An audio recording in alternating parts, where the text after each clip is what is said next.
안녕하세요. 언더키 덕후의 F7입니다. 오늘은 화웨이 P9 플러스를 간단히 한번 살펴보도록 하죠. 저번에 P9을 보여드렸었는데 P9과 P9 플러스는 사실 뭐 외관상으로는 그렇게 크게 차이가 나진 않아요. 5.2인치와 5.5인치니까 크기가 크게 차이가 나진 않지만 대신 기능면에선 좀 차이가 있죠. P9에서 제가 충분히 설명은 드린 것 같으니 P9 플러스의 차이점을 중심으로 간단히 빠르게 한번 살펴보죠. 가장 차이가 나는 것들은 멀티미디어예요. 카메라가 제일 중심이라고 할 수 있죠.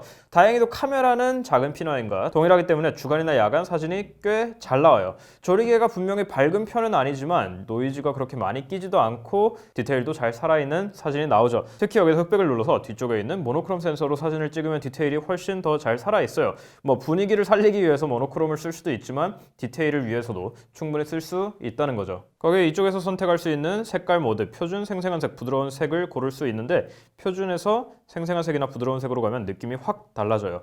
뭔가 굉장히 그 광고에서 말하는 아날로그틱한 느낌이 나면서도 꽤 재밌어요. 사진 색깔 모드를 적극적으로 이용해 보시는 걸 권장합니다. 거기에다가 여기 초점 이동 기능이 있죠. 여기서 심도를 조절할 수 있어서 이렇게 눌러서 이렇게 F0.96에서 F0.95에서 F16까지 조절을 할 수 있죠. 뒤에 카메라 물리적으로 변하진 않아요. 단순히 소프트웨어로 합성을 해서 변경하는 거고 사진을 촬영한 이후에도 이렇게 조절할 수 있어요. 초점을 앞이나 뒤에 있는 피사체로 바꾸고 조리개까지 사진 촬영 이후에 변경할 수 있다는 거죠. 한 가지 별로 인상적이지 않은 건 전면 카메라. 전면 카메라 뭐 예쁘게 나오는 이런 뷰티샷 같은 기능들은 잘 되어 있지만 조리개 자체가 별로 밝은 편이 아니기 때문에 어두운 곳에서 셀카를 찍기에는 썩 적합한 물건은 아니에요. 거기다 이렇게 카메라에 힘을 준 물건 치고는 4K 촬영을 지원하지 않는다는 것도 굉장히 의아하면서도 아쉬운 부분 중에 하나죠. 다음은 스피커인데 요즘 많이 채용하고 있는 하단의 스피커와 위쪽에 음성 통화용 리시버를 동시에 사용하는 기술이 들어가 있어요. 이렇게 세로로 들고 있을 때는 우퍼와 트위터로 작동하고 이렇게 가로로 돌려주면 자동으로 스테레오 모드로 변경돼요.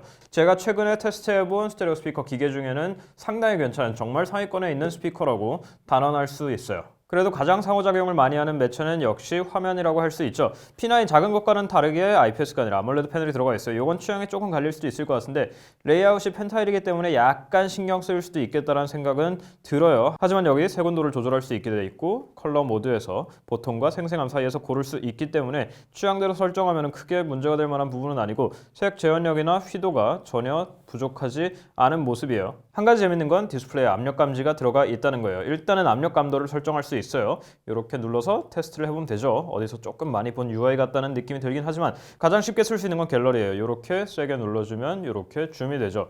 강하게 누르면은 더 줌이 들어가고 살짝 누르면 이렇게 줌이 들어갔다 나왔다.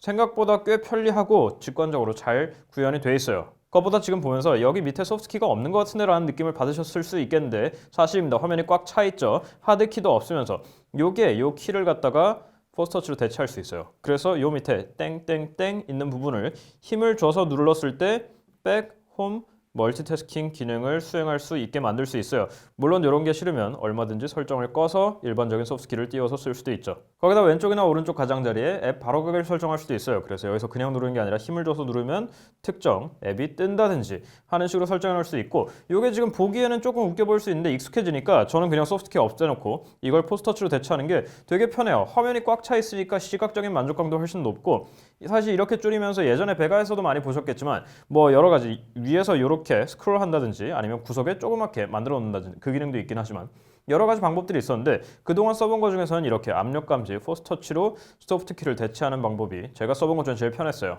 여기에다 익숙하신 방법으로 이렇게 힘을 줘서 눌러서 메뉴를 들어가는 방법도 있는데 기본 런처에 기본 앱만 되고 서드파티 앱에서는 지원이 안 되니까 그렇게 효용이 있는 기능이라고 보기는 어렵지 싶어요. 여기까지가 P9 플러스의 흥미롭고 재밌는 멀티미디어 기능들이었죠. 그렇다면 본질적인 기본 기능은 어떤가 간단하게 말씀드리자면 먼저 첫 번째 통화 품질. 사실 이건 걱정을 해야 되면 그게 더 웃긴 거죠. 통신 장비 이 제일 고수하고 있는 화웨이인데 통화 품질 괜찮아요. 잘 들리고 스피커가 빵빵하기 때문에 말하는 쪽이나 들리는 쪽이나 잘 들리고 VoLT나 ECVoice도 지원하니까 그걸 활성화해서 쓰시면 더더욱 선명하게 쓸 수 있겠죠. 사실 그것보다 P9 플러스에서 제일 마음에 들지 않는 점이 뭔가요라고 했을 때는 역시 UI라고 해야 되겠어요. 뭐 런처에 앱 서랍이 없이 이렇게 나열되어 있는 거야. 다른 런처 깔아도 되고 업데이트가 되면 생길 거니까 뭐 크게 거슬리는 부분은 더 이상 아니라고 할 수 있겠지만 전반적인 인터페이스 어디에서도 머티리얼 디자인을 전혀 찾을 수 없는 이 화웨이스러운 디자인은 아직도 적응이 안 되기는 해요. 거기다 알림 아이콘이 앱들에서 뿌리는 게 아니라 앱 아이콘 그 자체로 표시되는 것도